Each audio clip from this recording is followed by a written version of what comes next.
आज मैं बनाने जा रही हूँ बहुत ही प्रसिद्ध और सभी का फेवरेट मोहन थाल। जैसा कि नाम है मोहन थाल, बहुत सारी जगहों पर जन्माष्टमी पर इसे स्पेशली बनाया जाता है। लेकिन मोहन थाल बनाने का एक परफेक्ट मेजरमेंट और रेशो होता है, तभी मोहन थाल बहुत ही माउथ वेल्टिंग यानी मुंह में घुल जाने जैसा स्वादिष्ट बनता है। और इसको आज मैं बताऊंगी आपको बिल्कुल बिना मावा के, लेकिन मावे जैसे टेस्ट जैसा मोहन थाल बहुत ही आसान तरीके से। तो चलिए शुरू करते हैं। स्वादिष्ट मोहन थाल बनाने के लिए यहाँ मैंने लिया है 2 कप बेसन। अगर वजन से बोलूं तो पूरा 250 ग्राम बेसन है। मेजरमेंट आप पूरा ध्यान दें, उसी हिसाब से सारी चीजें लें। सबसे पहले एक बड़े बर्तन में हम डालेंगे 250 ग्राम बेसन। ये मैंने लिया है 3 बड़े चम्मच, बिल्कुल ये वाले चम्मच के साइज से दूध। ये बिल्कुल गर्म दूध है। इस गर्म दूध में 3 ही चम्मच हम डालेंगे घी। ऐसा करने से बहुत ही बढ़िया आपका मोहन थाल बनेगा। गरम दूध में इस प्रकार से आप 3 बड़े चम्मच घी डालें। घी और गरम दूध को मिक्स कर लेंगे। बस इतना गरम दूध चाहिए कि घी उसमें अच्छी तरीके से मिक्स हो जाए, इस तरह से मेल्ट होकर के। अब इस घी और दूध वाले मिक्स को धीरे धीरे करके हम बेसन में मिक्स करेंगे। इस तरह से हमें हाथ से बढ़िया से मिक्स करना है, एक एक रेशे में दूध और घी का मिक्स चला जाए। ये बहुत ही इंपॉर्टेंट स्टेप है दानेदार मोहन थाल बनाने के लिए। और इसे एकदम क्रम्बल्ड कर ले इस तरीके से, और दोनों हाथों से इस तरह से रगड़ रगड़ कर मसल करके इसको मिक्स करें। जितना अच्छी तरीके से ये मिक्स होगा उतना ही दानेदार और बढ़िया हमारा मोहन थाल बनेगा। बिल्कुल ऐसे आपको करना है, बिल्कुल देसी तरीके से, एकदम हाथ से मथ के। और इस स्टेप को बोला जाता है मौन लगाना, यानी मोइन लगाना। और इस तरीके से मिक्स करने के बाद हम इसको लगभग 10 से 15 मिनट के लिए देंगे रेस्ट, जिससे कि जो भी चीजें हमने डाली है उसमें बढ़िया से सेट हो जाए। लगभग 10-15 मिनट हो गए हैं, परफेक्ट। अब जो नेक्स्ट स्टेप है वो बहुत ही इंपॉर्टेंट है एक दानेदार मोहन थाल के लिए। तो आप लीजिए एक इस तरीके की छन्नी, जिससे आप चावल वगैरह छानते हैं ना, बस वही वाली, इस तरीके की मोटी जाली वाली। अब हम अपना मिक्स को इस छन्नी पर डाल करके इस तरह से हाथ से रगड़ते हुए, हाथ से ही कर लें, और नीचे ये छन छन के आपको पाउडर की फॉर्म में मिल जाएगा। जो भी इसमें ये बड़े बड़े टुकड़े हों उन्हें हाथ से आप इस तरह मसल दें। और ये जो मोटे मोटे बचे हैं ना, इसको भी हम बिल्कुल वेस्ट नहीं करेंगे, हाथ से इस तरह से प्रेस करते हुए पूरा छान लें। और ये देखिए बिल्कुल दानेदार, एकदम लम्प फ्री हमें बेसन मिक्स तैयार मिल गया है। इस तरह से छानना बहुत ही जरूरी है, इसे आपको एकदम परफेक्ट दानेदार ये बेसन मिल जाएगा। अब हम गैस पर रखेंगे एक कढ़ाई, थोड़ी भारी तले की कढ़ाई लीजिए। गैस को ऑन करेंगे, बिल्कुल फ्लेम को लो कर दें। और यहाँ मैंने लिया है 1 कप से थोड़ा कम, जैसे आप देख सकते हैं ना 1 कप है तो उससे मैंने थोड़ा कम घी लिया है। लगभग मान के चलिए वजन से 180 ग्राम है। तो जो रेशो रहेगा वो रहेगा 2 कप बेसन यानी 250 ग्राम बेसन, 180 ग्राम घी। घी को पिघलने देंगे, फ्लेम को यहाँ लो रखेंगे। हमारा घी मेल्ट हो गया है। इस स्टेज पर जो हमने अभी बेसन का आटा तैयार किया था ना दानेदार, उसको डाल देंगे। अब शुरू होती है हमारी एक्सरसाइज। कुछ अच्छा बनाने के लिए कुछ मेहनत तो करनी ही पड़ती है। लगातार लो मीडियम फ्लेम पर हम बेसन को इस तरह चलाते हुए बढ़िया से सेकेंगे, यानी भून लेंगे एकदम अच्छा गोल्डन कलर आने तक। और ये सारा काम आपको लो मीडियम फ्लेम पर ही, मान के चलिए लो फ्लेम पर ही करना है। अभी देखिए बेसन ने पूरा घी को अब्सॉर्ब कर लिया है। आपको लग रहा होगा कि घी तो पूरा अब्सॉर्ब हो गया, लेकिन कुछ ही देर में ये बिल्कुल हल्का और घी को छोड़ देगा। अब लगातार इस तरह चलाते रहिए, बिल्कुल हमें चलाना बंद नहीं करना है, वरना ये जल सकता है।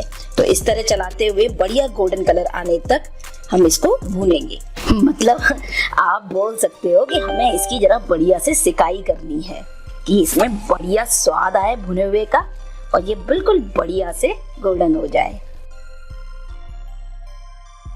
लगभग 5 मिनट हो गए हैं चलाते हुए, और आप देखिए अब इसने घी छोड़ना शुरू कर दिया है। धीरे धीरे करके आपको ये लाइट सा यानी फ्लफी सा महसूस होगा, और ये और अभी बढ़िया फूलेगा। तो इस तरह से आपको लगातार चलाते हुए इसको बढ़िया से सेक लेना है। देखिए कितना हल्का हो गया है ये फूल फूल कर। इतनी अच्छी खुशबू आ रही है ना, मैं आपको बता नहीं सकती। लगभग 10 मिनट हो चुके हैं और देखिए कितना हल्का होता जा रहा है। और देखिए लगभग 20 मिनट टोटल हो गए हैं लो फ्लेम पर इस तरह से चलाते हुए, और बिल्कुल हल्का और बढ़िया कलर आ गया है। इस स्टेज पर यहाँ मैं डाल रही हूँ आधा कप दूध, बिल्कुल रूम टेम्परेचर पर है, उबला हुआ है। थोड़ा थोड़ा करके आपको डालना है, एक साथ नहीं डालना है, और इसको मिलाते जाना है। और देखिए किस तरह से ये और भी हल्का होता जाएगा। फ्लेम को लो रखें ये जो दूध इस स्टेज पर आप इसमें डालेंगे, इससे एक्स्ट्रा तो बढ़िया क्रीमी और सॉफ्ट का मोहनथाल बनेगा। तो ना तो आपको किसी मावा डालने की जरूरत पड़ेगी, ना ही मोहनथाल आपका हार्ड होगा, एकदम दानेदार और सॉफ्ट। आधा कप दूध आप डालते जाएं थोड़ा थोड़ा करके, और देखिए आ गया ना बिल्कुल मावा जैसा टेक्सचर, जैसे आपने मावा डाला हो। अब हम बिल्कुल गैस को ऑफ कर देंगे। गैस को जब आप ऑफ कर दें तो छोड़े नहीं, इसी तरह लगातार थोड़ी देर चलाते रहें, क्योंकि हमारी कढ़ाई गर्म है ना, तो जल सकता है। आधा कप दूध आप चम्मच से जो मैंने दिखाई थी, मान के चलिए 6 चम्मच के करीब है। जैसे मैंने दूध डाला और इस तरह से पकने से वो बिल्कुल मावे जैसा काम करेगा।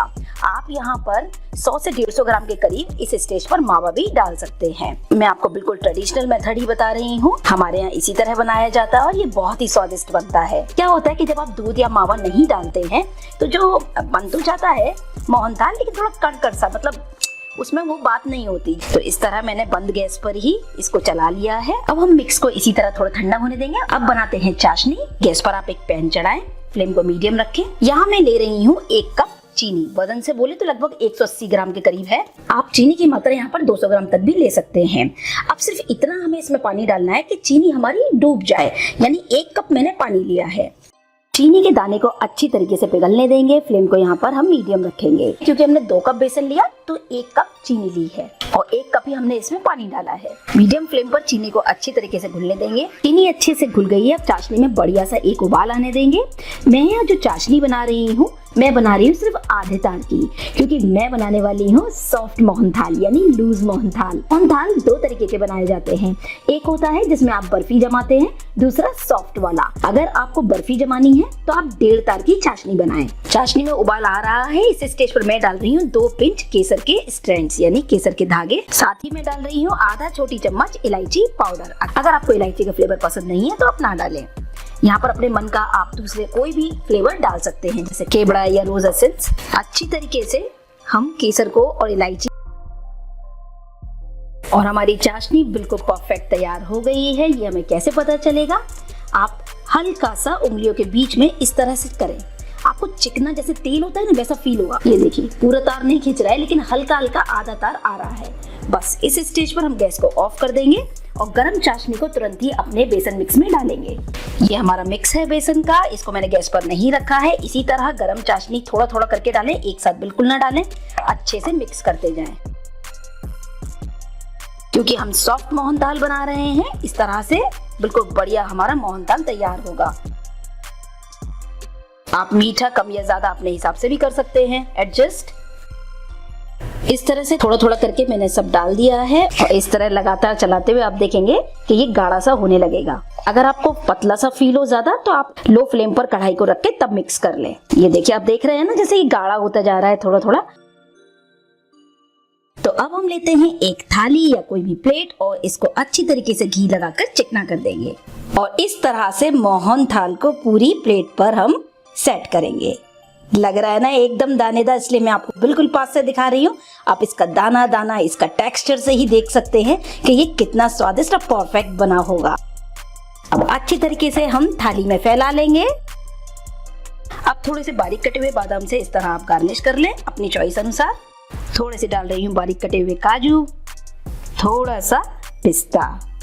तो ये लीजिए हमारा बहुत ही स्वादिष्ट दानेदार हलवाई स्टाइल मोहनथाल है बिल्कुल तैयार। इतना डिलीशियस और इतना माउथ मेल्टिंग बना है कि सब खाते रह जाएंगे। और जिस रेसिपी से और मेजरमेंट से मैंने आपको बताया है, जब आप इसे बनाएंगे आपका भी मोहनथाल बहुत ही स्वादिष्ट बनेगा। और ये देखिए इसका दानेदार टेक्सचर, आ गया ना मुंह में पानी। बिल्कुल दानेदार और जबरदस्त हमारा मोहनथाल तैयार हुआ है। इतना स्वादिष्ट है कि सब खाते रह जाएंगे। और इस तरह से जमाने के बाद लगभग आप इसे 1 घंटा इसी तरह से सेट होने दें और उसके बाद आप इसे सर्व करें। और अगर आप इसको स्टोर करना चाहते हैं तो आप एक टाइट बॉक्स में भर करके फ्रिज में रख दें। आसानी से 20 से 25 दिन तक भी खराब नहीं होता। और वैसे तो ये बचेगा नहीं, 2-3 दिन में ही खत्म हो जाएगा, क्योंकि इसका स्वाद ही इतना लाजवाब है। तो इस तरह से त्योहार पर, जन्माष्टमी पर आप इसे जरूर बनाएं। सभी को ये बहुत पसंद आएगा। उम्मीद करती हूँ मोहनथाल की ये स्पेशल और परफेक्ट रेसिपी आपको जरूर पसंद आई होगी। इस बार इस स्वादिष्ट मोहनथाल को आप जरूर ट्राई करें। अगर आपको वीडियो अच्छा लगा है तो प्लीज प्लीज प्लीज लाइक जरूर कीजिए, सभी फैमिली फ्रेंड सोशल साइट्स पर शेयर करें और मेरे चैनल को सब्सक्राइब करना ना भूलें। और आप मेरे साथ इंस्टाग्राम, फेसबुक और टिकटॉक पर भी जरूर जुड़ें। Thank you for watching cook with Parul. जय हिंद, जय भारत।